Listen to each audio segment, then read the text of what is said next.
بسم اللہ الرحمن الرحیم۔ السلام علیکم ورحمۃ اللہ وبرکاتہ۔ آج رمضان المبارک کا بابرکت 9واں روزہ ہے۔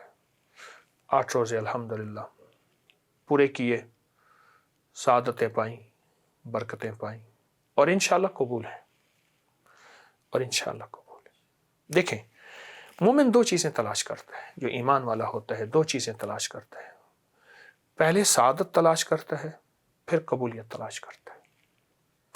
پہلے یہ ہوتا ہے کہ یا اللہ کوئی عبادت کا موقع، کوئی سعادت کا موقع، کوئی خیر کا موقع مل جائے۔ پہلے یہ ہوتا ہے، جب وہ مل جائے، میری بات یاد رکھیے گا، جب وہ مل جائے پھر اگلا یہ ہوتا ہے کہ یا اللہ اب تو قبول کر لے۔ ایک درویش تھے، وہ ہر نماز کے بعد ایسے منہ پہ ہاتھ رکھ لیتے تھے۔ تو کسی نے پوچھا اب کیوں رکھتے ہیں؟ فرمایا مجھے پتہ نہیں میری نماز میرے منہ پہ نہ مار دی جائے، قبول ہے یا نہیں ہے۔ روزہ ایک عبادت ہے، روزہ ایک مجاہدہ ہے، روزہ ایک نظام ہے، کیسے قبول ہو جائے، کیسے قبول ہو جائے۔ اللہ نے موقع دیا، آنکھ کا روزہ، کان کا روزہ، جسم کا روزہ، تنہائیوں کا روزہ، پیٹ کا روزہ، کھانے کا روزہ، حلال طیب طاہر چیزیں جو ہمارے لیے ان کا روزہ، لیکن اس کے ساتھ ساتھ قبولیت کا فکر، مقبولیت کا فکر، محبوبیت کا فکر۔ قبولیت کا، مقبولیت عرشوں پہ، دنیا پہ نہیں۔ قبولیت کا فکر، مقبولیت کا فکر اور محبوبیت کا فکر کہ اللہ اس عمل کی وجہ سے میں تیرا محبوب بن جاؤں اور تیرے محبوبوں کا محبوب بن جاؤں اور تیری محبت میں شامل ہو جاؤں۔ جب یہ فکر انسان کی زندگی میں آتا ہے اور یہ فکر انسان کی زندگی میں آ جاتا ہے، پھر غیبی دروازے کھلتے ہیں، غیبی نظام چلتا ہے اور غیبی عطائیں اس کے کرم کے فضل کی ہوتی ہیں۔ جب یہ زندگی میں آتا ہے، یہ کیسے آئے گا؟ یہ دو چیزوں سے مزید آئے گا، ایک فکر سے اور ایک دعا بتاتا ہوں۔ ابراہیم علیہ السلام نے اپنے چھوٹے سے بیٹے کے ساتھ کعبہ کی تعمیر کی۔ آج بھی آپ کعبہ کے اگر دائیں طرف جائیں تو ایک جبل کعبہ جگہ ہے، آج بھی ہے، اس کو جبل کعبہ کہتے ہیں، یعنی وہاں سے پتھر اٹھائے تھے،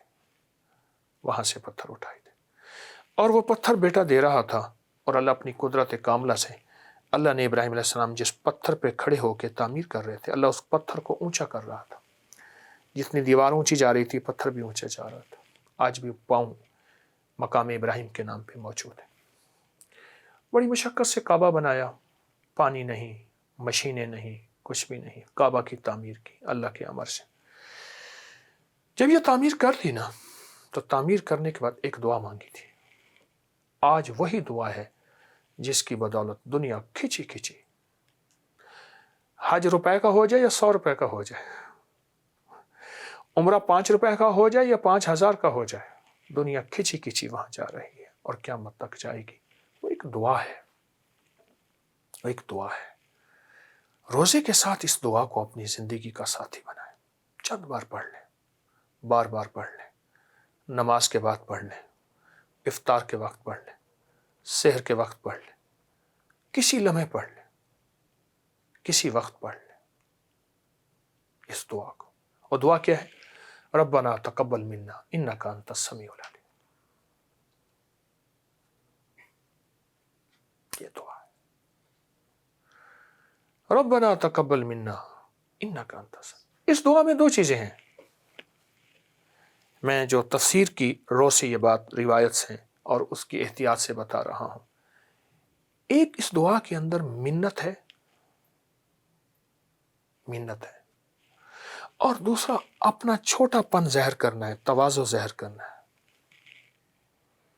انسان کوئی بڑی چیز ہو تو اس کو اس انداز سے بتاتا ہے، اور کوئی چھوٹی چیز ہو کہ یہ میری معمولی سی دال ساگ قبول کریں، دال دلیا قبول کریں، اور اگر بڑی ڈشیں ہوں جی میرا کھانا قبول فرمائیں۔ اس میں منت ہے، ربنا تقبل منا، تیری مہربانی، ربنا تقبل منا انک انت السمیع العلیم۔ کمال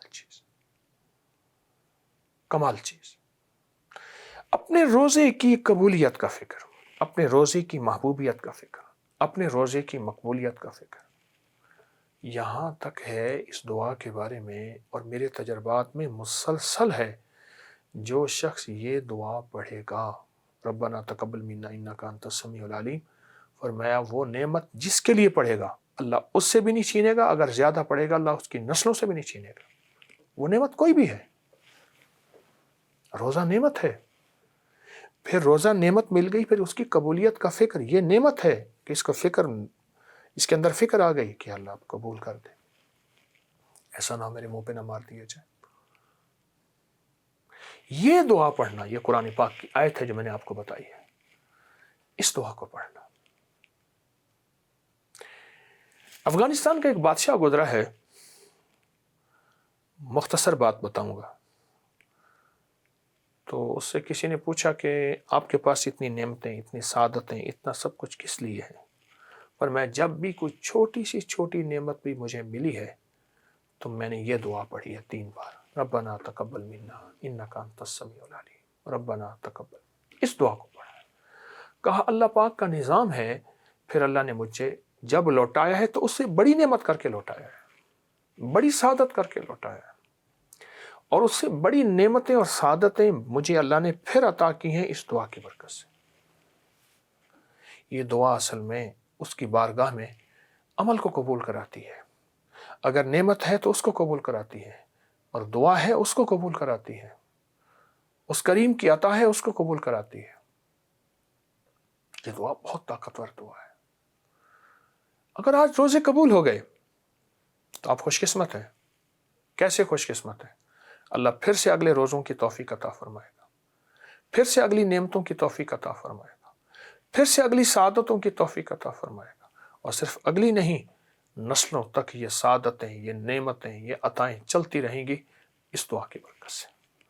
تو اس لیے قبولیت کا فکر بہت ضروری ہے، اور اس قبولیت کے لیے یہ دعا وہ ہے جو اللہ کی بارگاہ میں قبول ہو چکی ہے، بس ہم نے اپنے لیے پڑھنی ہے، اور انشاءاللہ اللہ ہماری یہ عبادت بھی، ہماری یہ سعادت بھی قبول کرے گا۔ تو آئیں میرے ساتھ سارے پڑھیں، ربنا تقبل منا انک انت السمیع العلیم، ربنا تقبل منا انک انت السمیع العلیم، ربنا تقبل منا انک انت السمیع العلیم۔ یہ آج 9 رمضان اور 9 رمضان کی مبارک اور سعادت دعا اور احساس میں نے آپ کو دیا ہے، انشاءاللہ ضرور توجہ کیجیے گا۔ جزاک اللہ۔ السلام علیکم ورحمۃ اللہ۔